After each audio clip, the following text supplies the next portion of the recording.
মাস মশলার বাপ হলো সালার। এখানে দেবা আর বর্দার ছোটবেলার একটা ডায়লগ আছে যেখানে বলছে যে ইসে আগলি বার হাত লাগায়া তো হাত মে বিজলি কা তার নেই, বিজলি কা খাম্বা হোগা। মানে সেই সানি দেওলের কাদারের সিন মনে পড়ে যাচ্ছে এই ডায়লগটা শুনে।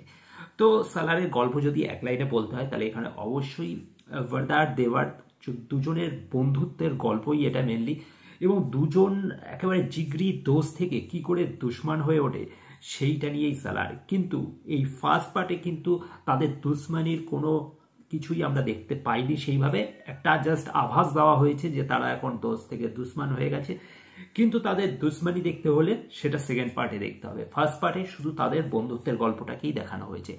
একটা ছবিকে যদি দুটো ভাগে ভাগ করা হয় তাহলে ফার্স্ট পার্টটা হচ্ছে দুজনের বন্ধুত্বের গল্প, দ্বিতীয় পার্টে হবে দুজনের শত্রুতার গল্প।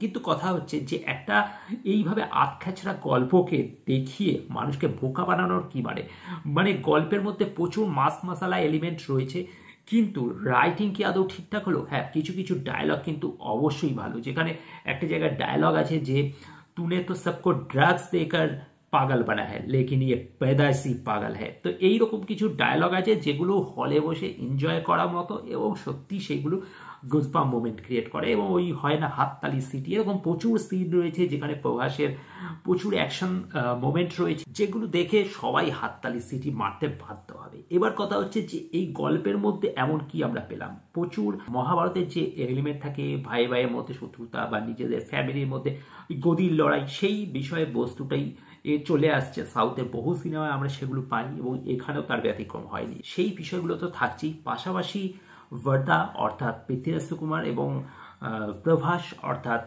দেবা, এই দুজনের যে বন্ধুত্ব এবং ছোটবেলায় বন্ধুকে দেওয়া কথা রাখতে সে 25 বছর বাদে আবার ফিরে আসে, কেন ফিরে আসে এই সবের উত্তর পেতে হলে অবশ্যই সিনেমা হলে যেতে হবে সিনেমাটা দেখার জন্য।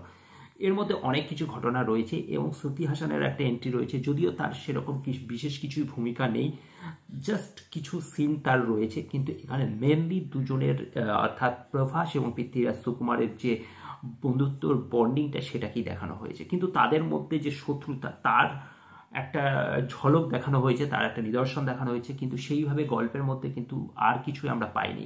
25 বছর বাদে প্রভাস হঠাৎ করে ফিরে এলো তার বন্ধুর কথা রাখার জন্য, এবং তারপরে সেই ভোটিং পর্যায়ে এবং তারপরে প্রচুর অ্যাকশন, রক্তে রাঙিয়ে দেওয়া, এবং কিছু কিছু মুহূর্ত রয়েছে যেগুলো নাকি অবশ্যই ভালো লাগার। বিশেষ করে একটা জায়গা রয়েছে যেখানে নাকি ওই মেয়েদেরকে সব বিষ্ণু বলে একটা গুন্ডা যখন নাকি সবাইকে মেয়েদেরকে একটা বেছে বেছে নিয়ে যায়, এবং সেখানে একদিন হঠাৎ করে প্রভাস এন্ট্রি মারে এবং তাদেরকে আটকায় এবং বিষ্ণুকে ওখানে মেরে ফেলা হয়। তো ওই সমস্ত জায়গাগুলোতে যে ভায়োলেন্সগুলো দেখানো হয়েছে সেই জায়গায় অবশ্যই তোমরা হাততালি বা সিটি মারবে। কিন্তু আর একটা জিনিসও পাশাপাশি নেগেটিভ বলে আমার মনে হয়েছে, যেটা নাকি হিরোকে হিরোইজম দেখানোর জন্য বাকি সবাইকে যেভাবে হাত গুটিয়ে দাঁড় করিয়ে রাখা, এটা কোথাও কি একটা পুরুষ জাতির অপমান বলেই মনে হয়। চোখের সামনে দিয়ে সব মেয়েদেরকে নিয়ে যাওয়া হয়েছে। মানছি যে রাজনৈতিক অনেক বিষয় রয়েছে যেগুলোতে তাদের কিছুই করার নেই, কিন্তু এখানে পৃথ্বীরাজ সুকুমারকেও এমন ক্যারেক্টার একটা দেওয়া হয়েছে সেও হাত গুটিয়ে বসে রয়েছে, কেউ ওখানে কোনো পুরুষ কোনো কিছু কথা বলে না এবং তারা শুধু হাত গুটিয়ে থাকে এবং তাদের চোখের সামনে থেকে এক এক করে মেয়েদের নিয়ে যায়।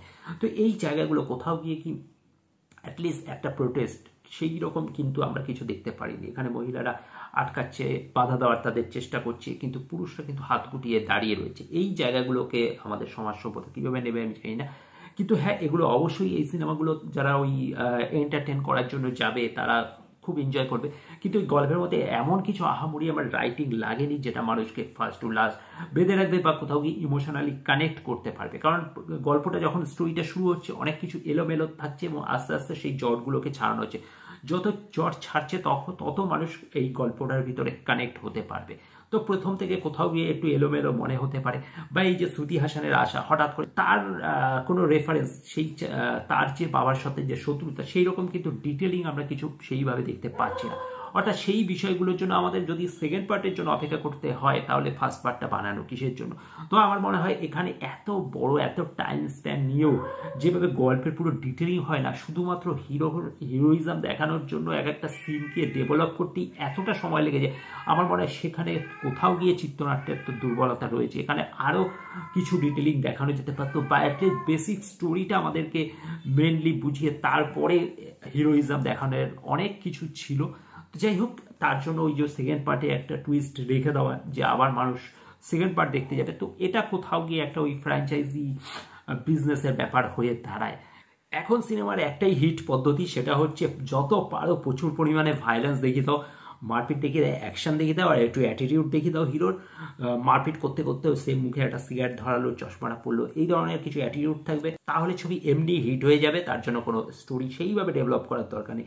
কারণ আমরা বাহুবলীতে যেরকম স্টোরি দেখছিলাম, বা ট্রিপল আর স্টোরি যতটা আমাদের অ্যাট্রাক্ট করেছিল, বা পুষ্পার স্টোরিটাও মোটামুটি ঠিক আছে, অ্যাটলিস্ট এর থেকে ভালো, বেটার। বাট এখানে গল্পটা কিন্তু আরও বেটার হতে পারতো, যেখানে দুজন বন্ধুত্বের গল্প, সেখানে আরও সেই বন্ধুত্বের আরও বন্ডিংটাকে ক্লোজলি দেখাতে পারতো, স্টোরিটাকে আরও ইমপ্রুভ করা যেতে পারতো, স্ক্রিপ্টিং আরও ডেভেলপমেন্ট করা যেতে পারতো, তাহলে আমার মনে হয় কোথাও গিয়ে আরও বেটার হতো।